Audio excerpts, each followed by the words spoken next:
record right now. I will record this. Coach Wilson has shared his presentation, and I will upload it to the Google Drive, and we'll go from there. So, Coach, if you want to share your screen, please do. And I'm going to hand it off to you, and it's all your show. We can see your screen, but that might not be the right screen. Okay, yeah. Just a sec here. It went away. No worries. Hi, everybody. I'm glad to be here. I am, like Taylor said, I've coached for a while, and there's a lot of things that you learn over the years that leads to what we're going to be talking about tonight. And I know I'll get to the right spot right away here. We were there right before. Okay, sorry. You might know where your PowerPoint is if you want to go back, or if it's right there. Your PowerPoint's right there. Right there. I just got to get this. We'll get her.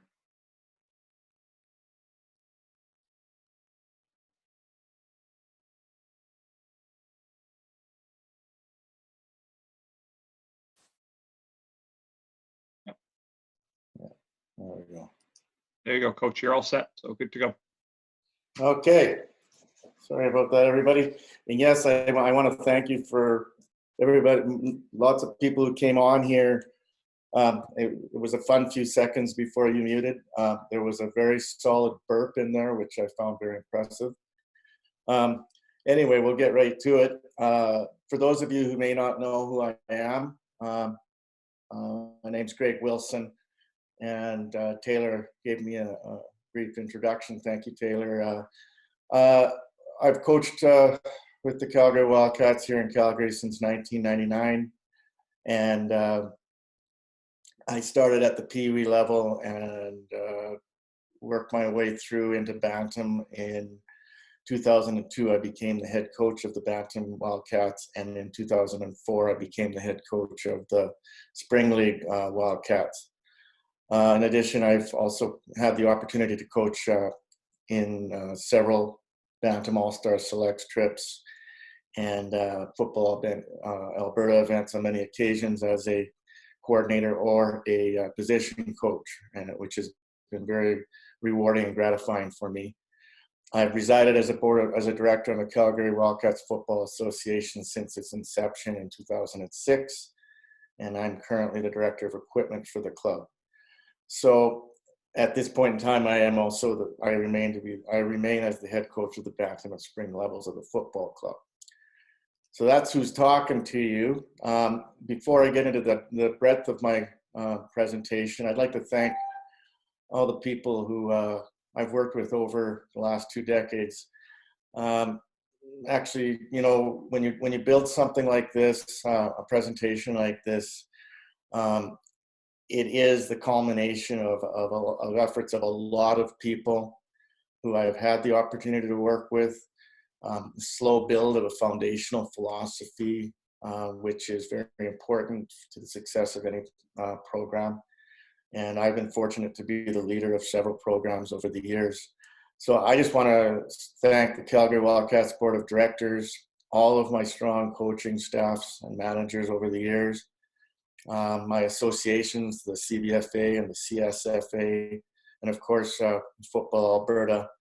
I also have to throw in, you know, I have one thing I have to tell all of you, if you're looking for points and tips here, whenever you have a chance to rub shoulders or work with somebody on a different coaching staff than the one you're used to, be sure that you get out of your comfort zone, get into your own element, and listen to a lot of the things that others say and watch how others do things. You can learn a lot just to tweak your program as you move forward. And I've managed to be able to do that over the years, and I've been it's paid dividends a lot of times. And last but certainly not least, I've had the opportunity to coach thousands of athletes, working with thousands of athletes and parents that I've had the opportunity to work with, and I see that as a blessing. In the end, they're the ones that are making your day every day, and you're playing a major role in their lives.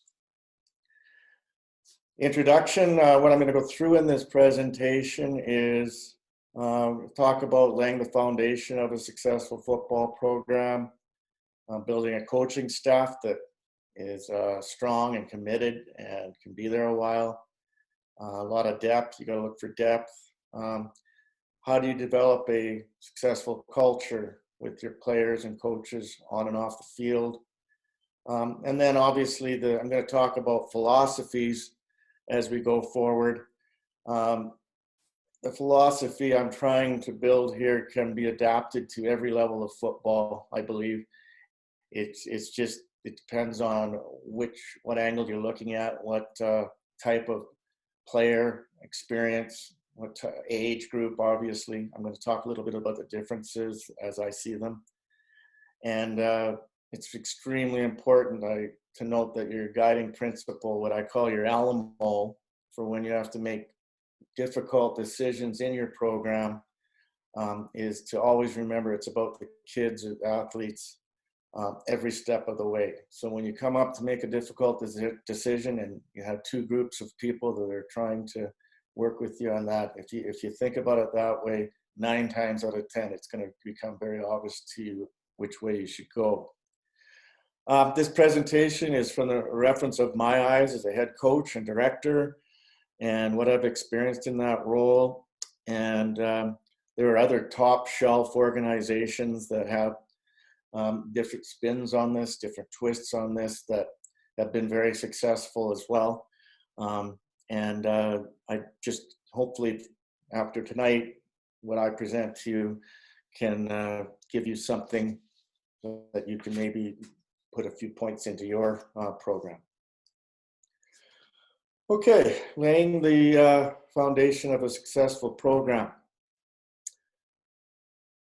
I found over the years, and it took us about 7 years to reach a point in our organization where we realized that we needed to have a core leadership and independent governance within our organization. Provides for transparency and consistent direction for all levels. There's a number of ways that this can be done. You can build an association with a board of directors and have regular board meetings, have annual general meetings. Build a group of key and experienced, another way is to build a group of key and experienced trusted individuals to lead your organization. I think you would find it very advantageous to possibly engage individuals that are not a part of your football operations to play key roles within your leadership. And what I mean by that is ultimately you have finances that you're dealing with, you have fundraising that you're dealing with, and you have governance that you're dealing with that it's really good to get the advice of those that may have been on the board of directors or key individuals in any type of business to give you the direction you need and to create that arm's length transparency as required. And finally, building a platform to capture the lessons learned and to spawn, sorry about the spelling mistake, to spawn continuous improvement. This core leadership team is going to be the umbrella of your organization. It's going to be your guiding principle. It's going to create your guiding principles and support for all levels in a consistent way. What does a core leadership do? Well, one thing I want to point out: if you want to be on the member of a core leadership team for a football organization, it's not much different than anywhere else, really.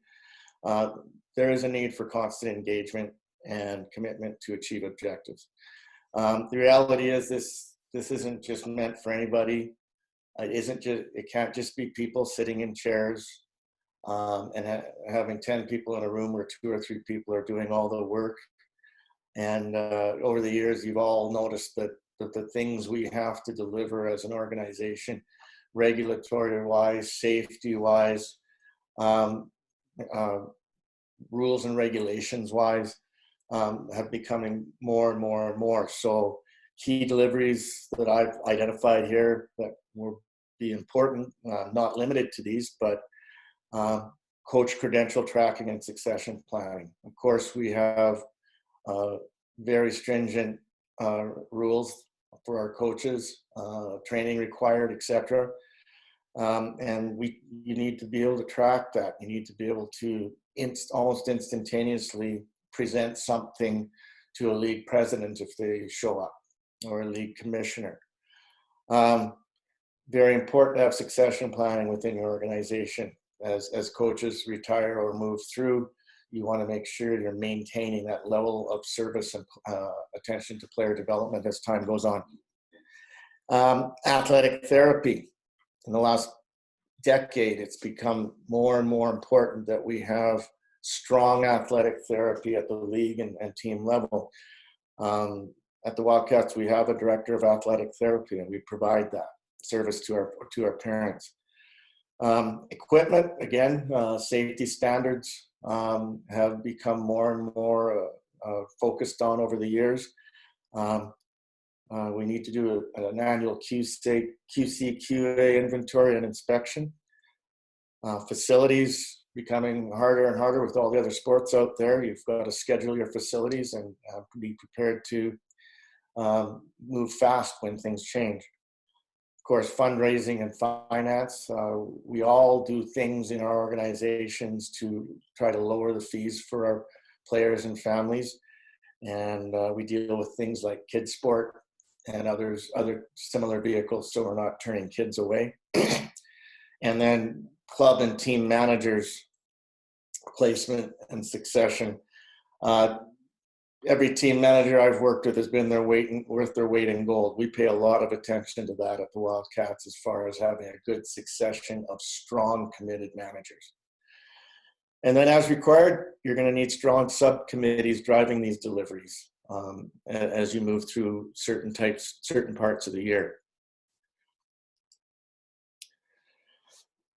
Likely one of the most important things you're going to be doing as you're laying your foundation for your successful program is to secure a positive and enjoyable program season for all. And this would be related to how you communicate with your parents. How engaging are your parents? You need volunteers for everything you do. And they are your customers. At the end of the day, your parents are your customers, and they need your attention. So accessibility is very important. A vehicle to communicate is very important. I believe it's important that you provide for structured and timely feedback and opportunities prior to a season, during a season, and after a season. This is very important so that parents feel that they're in the know, and they cannot be in the dark as their son is, for instance, as their son or daughter, had to throw that in, Alicia, sorry about that. As their child is trying out for a football team, they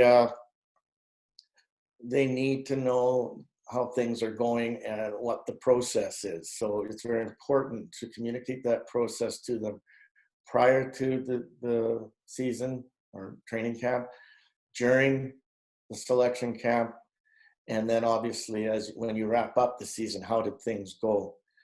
The development of a comprehensive athletic therapy program is very important for your parents to see. Ensure you've got something that is specific to this. They're giving their son or daughter to you for 2 or 3 hours a night for practice, and then on game day, and they need to know that you're taking care of them. Parent representatives should be appointed by managers. These are another conduit for parents to communicate with the head coach or with the coaches if they're uncomfortable to do it in person. While you need to be accessible, you have to understand that not all parents feel comfortable talking to the head coach. So if you have experienced parents with experience in your program, they can be your parent representatives, and that can make things smoother when they have questions. Parents meetings, weekly updates, post-season surveys, how did we do type of thing, are all good means of keeping communication lines open. And most recently, social media communication platforms can be very useful. I always tell parents that I'm always there for them 24/7, except when it's right after a practice, right before a practice, or right before or right after a game. So unless it's extremely important, I sort of lean on the parents to give it 24 hours to have a good open conversation in a comfortable atmosphere with whatever question they have, inquire they have, so they can get your full attention. If you've done all these other things and provided for those means of communication, that is never a problem. And then obviously we've had the opportunity to work with calendars and such in most recent years. Okay, building a strong, actually this is the halfway point. Does anybody have any questions?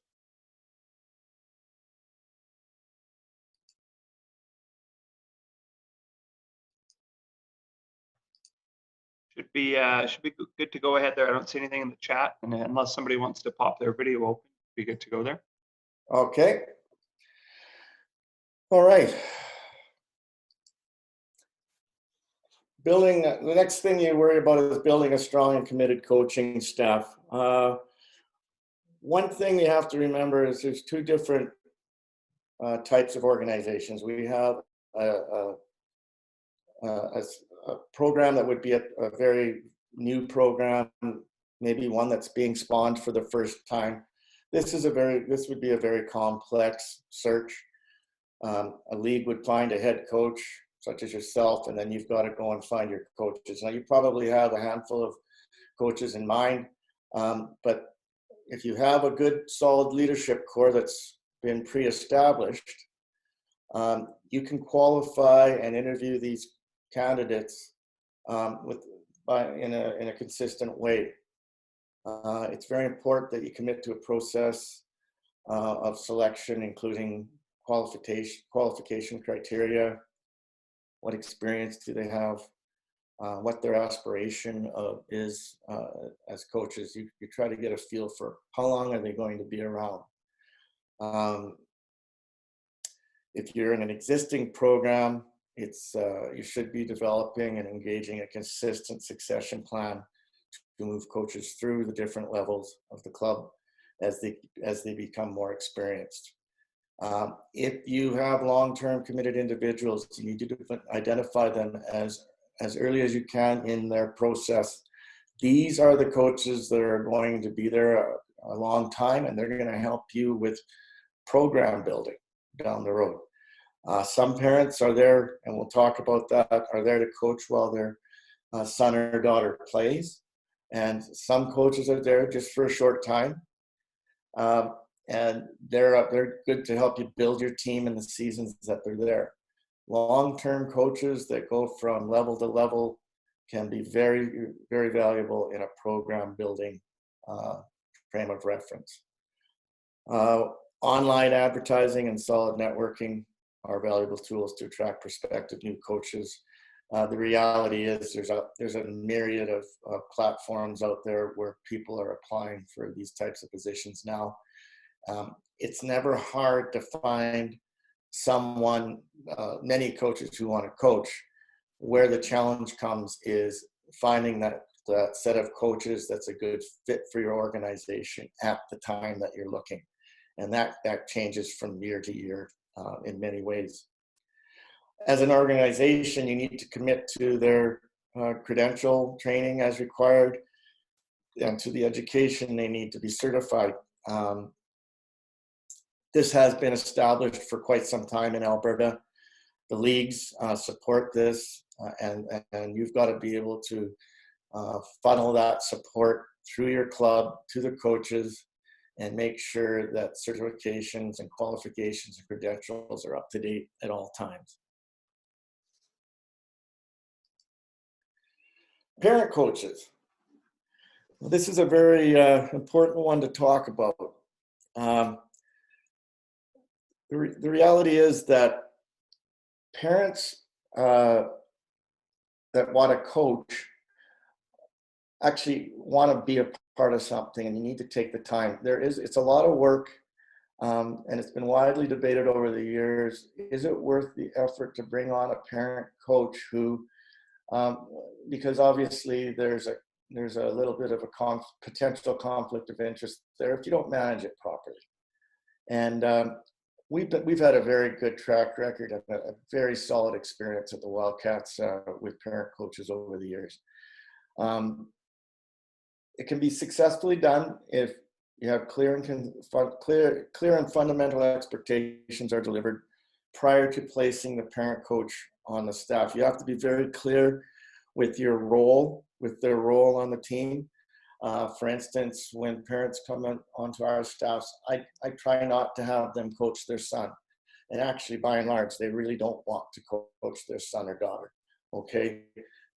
They just want to be on the staff, and they love football, and it's something they can do with their child.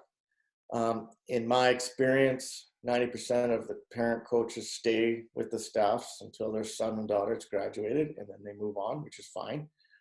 There's always a role on coaching staffs for many types of individuals, and about 10% have developed a deep passion, and they carry on with us and participate in program changing initiatives. We've had many of those. Almost all of the head coaches at the Wildcats over the years have started as parent coaches. And we find that to be a very valuable thing to have, as far as they've moved up from parent coach at a position to a coordinator, and then they stick around for a while at head coach. It hasn't been painless. It takes a lot of energy and commitment to a transparent process. What you need to have in place as you're doing a selection camp, when you have a situation where you have parent coaches, is make sure that you have what I call a triangulation of evaluation of players, so that there is independent evaluation of players every step of the way. And parent coaches are very careful to make sure they stay out of conversations that involve their son or daughter, if you create the right atmosphere. Above all, if you're a head coach in a situation where you've engaged parent coaches on your team, make sure that you lead with clarity and consistency.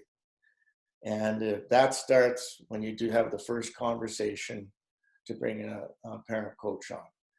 It's not for every organization, but I find I've had a great experience with all of my parent coaches over the years, and it's been fantastic for us. I call it 1,000 hours of volunteering when you bring a coach on, whether they're a parent or not. But it is worth mentioning that this is a challenge to a coaching staff as you're working through a selection process and as you work through the year. One thing that I've been around long enough, and there's others that are watching this presentation and have been around long enough, like Coach Al, Coach Todd. We have alumni coaches that come back, and these are extremely valuable to your organization. The players look up to them, creates an identity for them, and the energy and passion that they bring as you grow a little bit older and longer in your tenure as a head coach is something you definitely need, and it does bridge a gap that tends to develop as some of the leading coaches get a little bit older. So I highly recommend to anybody that you bring your alumni back, you certify them, you get it on their resume. It's worth its weight in gold to them as far as getting on their resume as well. And it makes for a very balanced atmosphere out there. For an ideal coaching staff, as far as what I've been able to work with over the years and work on, a combination of experience, alumni, parents, and new aspiring coaches works got to try to balance your coaching staff to maintain the continuity and secure the character and vision of the football club. My dream staff, and you know, I've had a lot of discussions with a lot of my colleagues. And when you look at this, it kind of, holy crow, Wilson, you've got 20 coaches on your team. Well, here's my dream coaching staff. It's obviously, you got a head coach, 3 coordinators, offensive, defensive, special teams, and then 2 coaches for each position. I've never been able to achieve this perfectly, but if you try to build something like this, you're going to add a tremendous amount of value to your team, to your club, to your program. It provides for apprentice coaches developing their skills with an experienced counterpart, and it also provides for absence coverage. Everybody has lives, and you're going to have people that can't be there.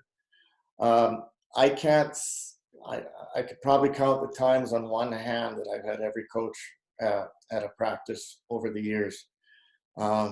So I like to heavily weight my coaching staffs and provide that flexibility for them if they can't be there. The only positions that I can't do that with is obviously the offensive and defensive coordinator. They've usually got leading guys on their staffs, though, that can fill in if they have to be away. Empower your coaches and let them coach. You know, at the end of the day, if you've done your job right, I've said it many times, all you're really going to need to worry about as a head coach on game day and when the chips are down in a very important game is when to call timeouts or when to kick. You let them coach, empower them, give them responsibility, and they'll step up for you. And I found that this philosophy, it's not perfect, but it works very well, and it's been good for us over the years. Next, developing a successful culture on and off the field. One thing we need to know as we're developing a culture and developing what our priorities are, we need to recognize and value the important parts of people's lives that are different from individual to individual. I mean, it'd be easy for anyone to say football's number one, it's football or nothing, you can't miss for anything else. That's just not realistic in this day and age. Players have too many other things in their lives that you've got to recognize as priorities and as an overall development of their character. And so as you're building a culture, you have to be able to recognize that while showing them the importance of where football fits in and the importance of practice to play football. What this does is puts the player in a position, and it gets more and more important as they get older, to assess their priorities and sacrifices that they have to make to play the game of football. So to do this, we sat down this year. We've done this in a more general kind of way over the years, but in preparation for our 2020 spring season, we actually sat down as a key group of coaches and leaders, and we discussed things about how do we build a foundation. And first of all, we said, okay, you've got to develop your club and team covenants. These are your core values. This is like the mission statement for a company when you walk into the reception area. Establish your coach and player priorities. Once you've done that, you can define your identity. What's your club about? And then that establishes key development areas for your season. And these key development areas obviously are going to change from season to season because your team makeup changes from season to season. And then last but not least, when you're doing this, it gets back to clear communication to the players and parents at the outset of the season. Here's our covenants, here's our priorities, here's our identity, here's what we need from you, here's what you're going to receive from us. So as an example, and just an example, the player and coach values that we came up with for this season for spring football were number 1, faith, number 2, family, number 3, either education or career. The two go hand in hand. You could do a 3 and 4 there, but the two go hand in hand. And then number 4 in this list is football. So football's ranked 4th. So what you're challenging your athletes, and as you get old, as in the earlier years, you're challenging your parents and athletes, and then as you get into spring football, high school age players, now you're challenging them to look at the sacrifices they need to make to ensure that football is number 4 on this list. And you need to have football help them realize that football still needs to remain a priority, and that gets more and more important as you get more competitive, because now some players are preparing to go to university and after high school, and this is the level of program that we're trying to instill in them. They need to have a reliable commitment to practice, and game expectations need to be secure. So this is what we laid out for our players at the outset of the 2020 spring season. Those are our core values. Team covenants. We've had a motto for quite some time, so we remained with that as far as our team covenants to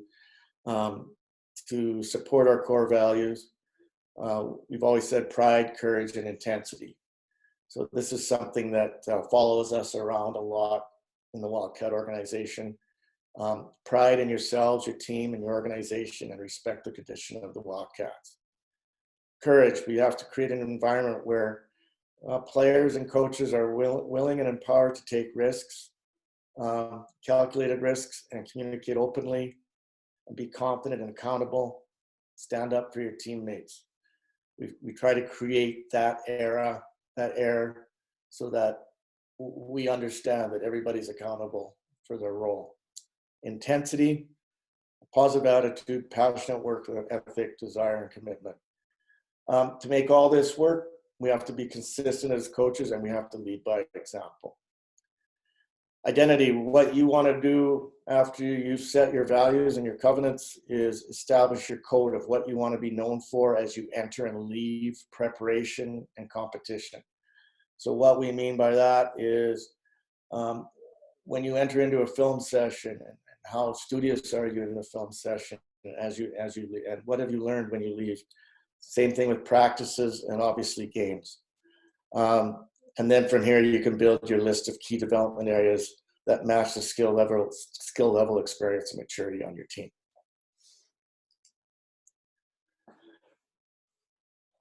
You have to also establish your commitment to player development for all of this to work. I've always said in all my parents' meetings that winning is 5th. We don't talk about winning as a top priority. There's a lot of other things and that need to come before winning, and if you do all those things correctly, you're going to win your share of football games. I went to high school in Regina at Campbell Collegiate, and my principal was Gord Curry. Some of you may know who Gord Curry was. Some of you may not. He was the head coach of the Regina Junior Rams for many years, and he won many what they used to call Little Grey Cups, which was the junior national champion.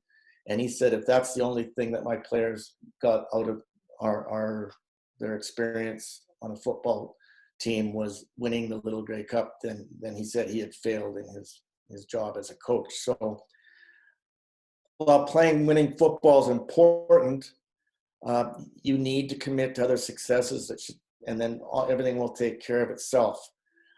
We pride ourselves in doing all we can to foster these below priorities in order. Create an environment. So what I want my players to do is to get up in the morning, and we've created an environment at practice that's the first thing they think of when they get up. They get their football out, gear out and ready. They go to school. They get home. They get their homework done. They can't wait to get to practice.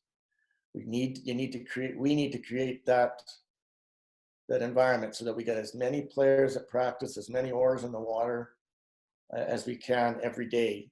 And they need to love practice, because you need to practice to play football. We strive for our athletes to improve as a player in their position and in their understanding of the game from the beginning to the end of their season. Again, that's a cerebral player development, type of player development, where you're looking at watching film, watching how coaches coach on the sideline, the flow of the game, how the officials officiate the game, learning that. We work at preparing the players to play at the next level of football. So if you're in Pee Wee, we're preparing them for what it's going to be like in Bantam, what it's going to be like in midget, and spring, and in spring, what it's going to be like in high school. And then if we've done that for the players that wish to go on to CIS, if we've done all the things right, they're going to have that foundation of work ethic beneath them. And again, the last one, establish that understanding of a winning work ethic based on commitment and sacrifice. And then the fifth priority is winning. So I think you can see, if we do all the other ones right, and you leading by example as coaches, you're gonna win your share of football games if you're supposed to.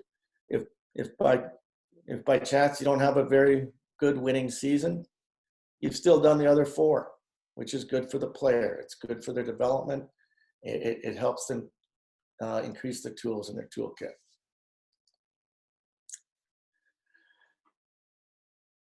So now when I look at this, you're thinking, okay, well, I've got my Atom player and I've got my 8-year experienced spring player.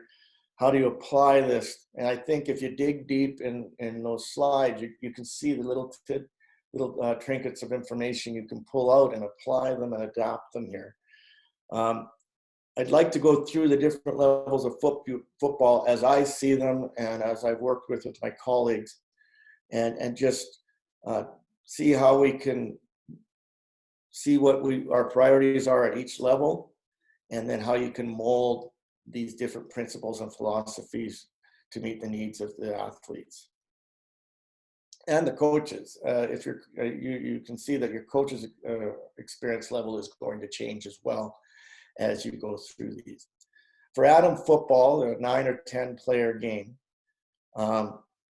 this is a 100% introductory. The only priority here right now is to introduce these players to the game of football, and have them have as much fun as they possibly can with as little stress as possible.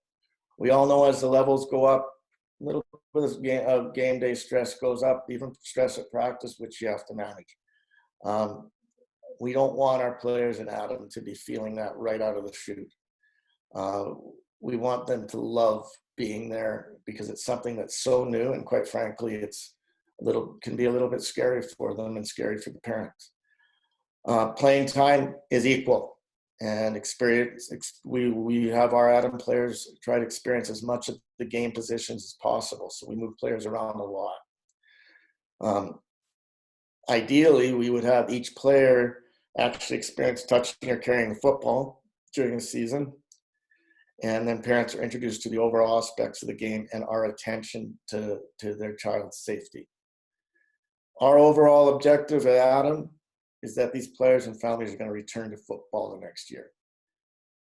Parents have a lot of choices of where they're going to have their child compete in a sport these days, and that's our objective in Atom football.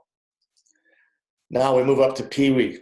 It's still introductory for many players, but we have some of those Atom players that have moved up and are playing. The goal at this age group is for the players to have a ton of fun while beginning to understand the concepts of competing to win.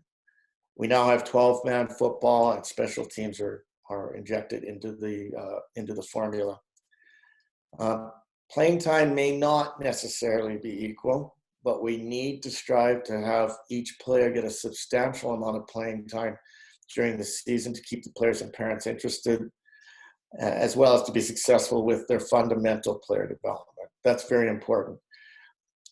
I think at this level, and even at the bantam level, being at practice is 80% of your development, and 20% of your development is in the game.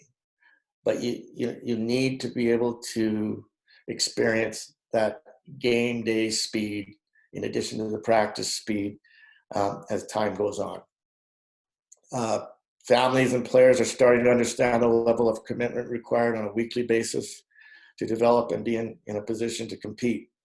So we're at the age where there's several sports starting to grab onto these players. And we need to help our families and players understand the level of commitment they're going to have to make to carry on with the football development. We start to separate players into positional categories, and intense lineman development commences. You start to see players who are likely to be linemen as they develop in their skill sets. It's important here, very important at the Pee Wee level with the advent of special teams, that we start really focusing on our centers, long snappers, kickers, and punters, so that we can diversify skill sets while preparing for the emphasis on special teams in upcoming levels. Now we go into bantam football. Now we're into competitive football. This is an introductory for fewer players. There's still new ones that show up. And this is where my broad coaching staffs that I talked about comes in handy now. We have at the outset of each season, you have your rudimentary players that are trying to catch up with those players that have played Adam and Pee Wee. And this is where we start to use the depth of our coaching staff to maybe do a little extra work off to the side earlier in the year during individual time, maybe even during scrimmage time when players aren't quite ready to scrimmage yet. The goal of this age group is for players to continue to work in a fun environment while learning several offensive and defensive systems. And now we're asking them to start to embrace the will to win. Players are starting to understand the mental and physical demands of competitive football. You got school, you got life, you've got some of these players that are a little older are working a little bit at this time. You've got other sports that are grabbing onto you. You've got to take care of your body, and you've got to take care of your mind. We try to help them with that. Special teams are a key element to success in bantam football. Playing time is not equal. It's earned at practice. And second line players start to see the value of contributing in key special teams duties and assignments, and the understanding of accountability is very key for players to begin to understand. At this level, we start to see all-star and football rep team opportunities spawn, and we continue to develop our long snappers, our kickers, and our punters. This is crucial at the beginning of your season in bantam. Special teams, and in particular these three positions, are often the difference between winning and losing in tight games in bantam. Last but not least, as far as minor football goes, at the community level, we have spring football. It's competitive, and I refer to it as all-star high school football. We still have some players that show up to play for the very first time as a grade 9 or 10 that want to play their high school season in the fall. And introductory players at this level find it difficult to forge a successful path unless they're an extraordinary athlete. But many have done so, and it's something that we have to pay attention to. Again, the depth of the coaching staff that you build will create an environment where you can give players in this position extra coaching hours as required.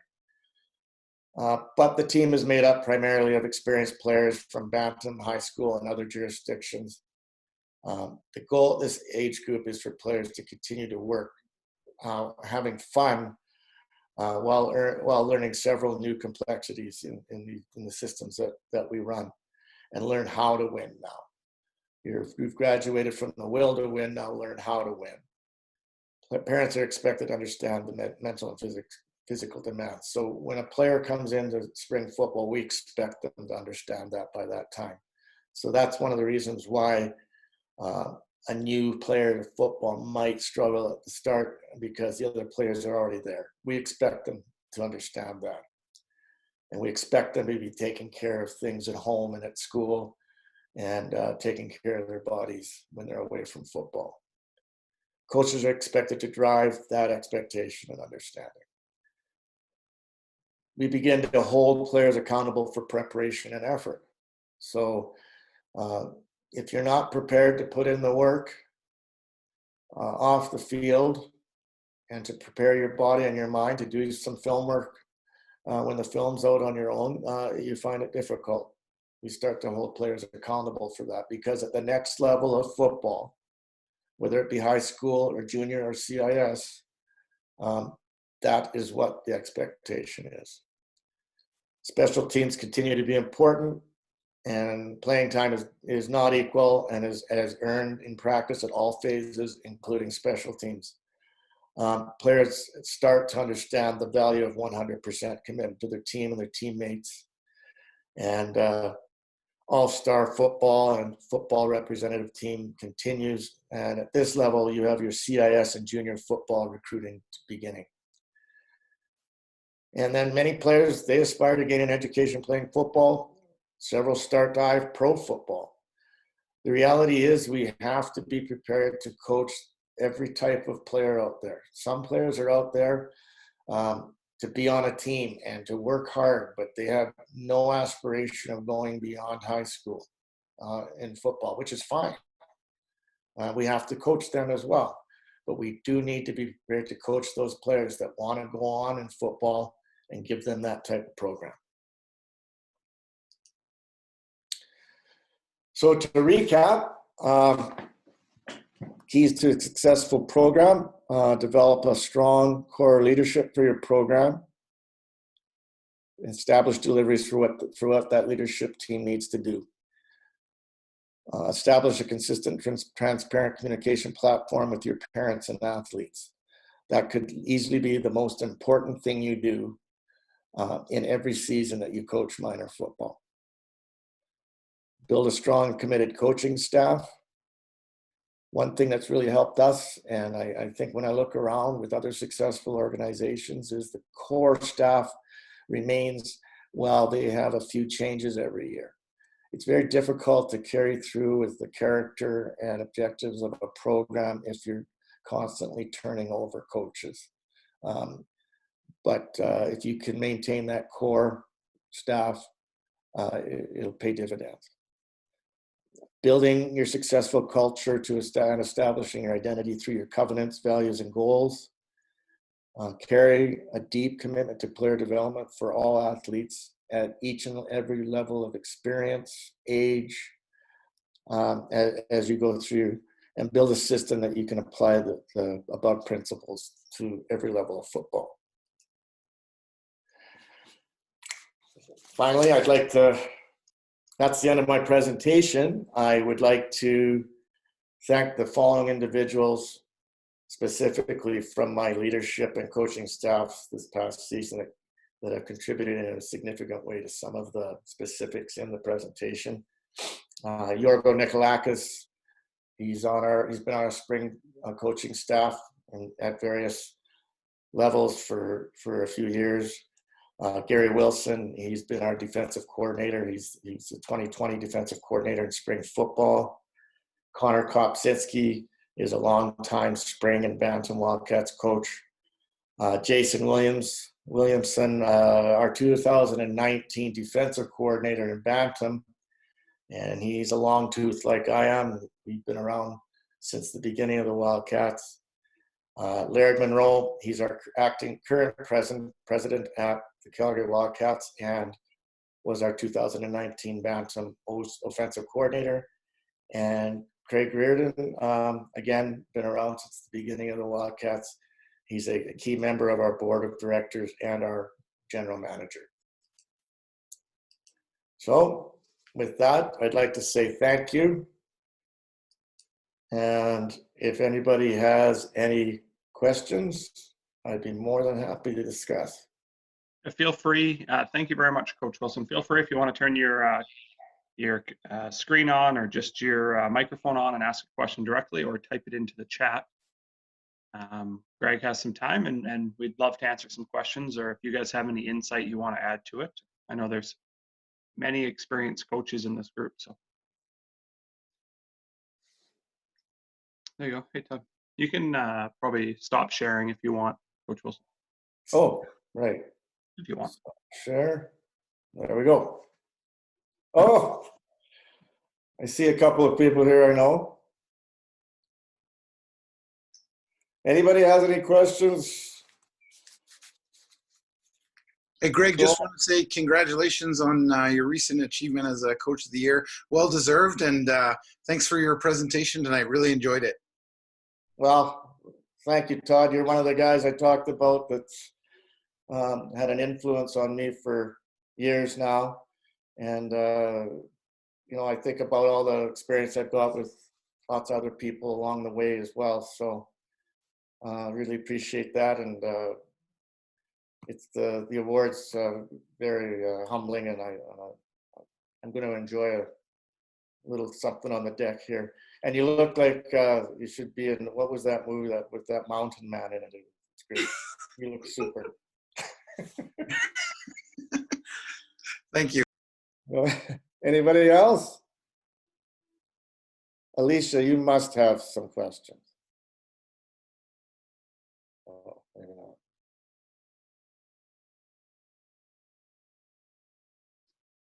Okay, we got it. So the chat, is the chat saying anything? So Greg Nelson, I believe he's a coach within South Edmonton, if that's the same Greg I know. Any tips on how to find coaches for a program? You know, I've been very fortunate over the years that I've never been short of opportunities to find coaches. But what I would do if I ran into that position, I would lean on guys like Todd that we just talked to. I would lean on the leagues. I would call the leagues. And because a lot of times prospective coaches do contact the leagues. I would use social media and just put it out there that we're looking for coaches, and on either Instagram or Facebook, and you will get bites. If you're in a program that is established, look for your alumni. Hopefully that helps. Yeah, there's another question about how can you differentiate yourself from other teams in the same area you're in? Huh.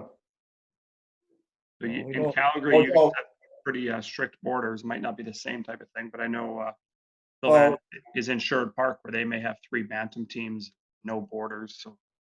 Oh, I see. Yeah, we have geographical boundaries that we recruit by.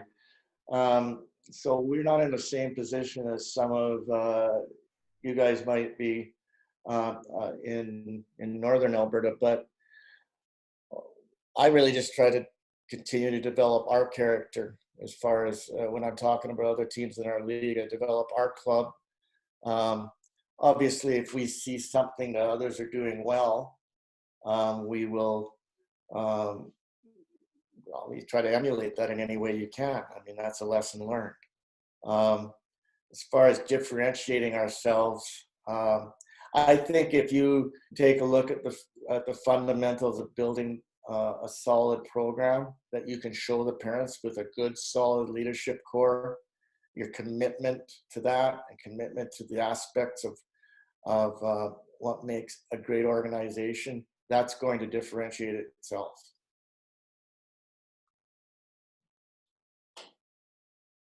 Good. Well, thank you, Coach. I don't see any other questions. Cam says it was great to hear minor coaches, good hands. Yeah, so I don't see any other questions. We'll hang on here for another moment. If not, we can allow you to have your celebratory beer. I know Football Alberta for the past 30 years has hosted the Senior Bowl this weekend. So it's Right. kind of sad. Tomorrow morning would be the opening of the Senior Bowl. And then usually on the Sunday night, we host the Coaches Awards. Unfortunately, we are not able to host the Coaches Awards, so we sent you a trophy in the mail, and we have a little social media blitz today. So once again, congratulations to yourself and all the other Coach Award winners. And if you haven't seen yet, check out Twitter or Instagram, and you'll see the list of winners. So. Yeah, I started to see it trickling. And again, I just want to say how grateful I am and how proud I am of that award. But I also want to make sure that everybody understands that something like that happens when you have great people around you, and they create an environment where, with the passion and work ethic that we talk about, and I find it to be something that when we can, I think I told one of my team managers, when we can, we're all going to celebrate that together. And it is a very nice trophy. I really appreciate it. And everybody will get to see it at some point. Yeah, we wish we could have given it to you in person, but it's almost like I planned to have you on this night because we're announcing the awards, but I just, Right. happy coincidence. So. Well, I appreciate everybody listening. We had 35, I think. That was awesome. And I hope I made it interesting enough for everybody. And one thing, what I'll do, well, I think you've got my contact information, Taylor, but I will make sure you have it. And when you send out the recap of the presentation, I'll leave my contact information if anybody wants to contact me personally and talk about anything to do with what we discussed tonight. Sounds good. I will stop the recording and post it for everybody. So have a great night. Thanks a lot. Oh, okay. Hear a lot of echoes. Yeah, just another congratulations. So Thank you, everybody. Have a good night. Thank you. Okay, bye-bye.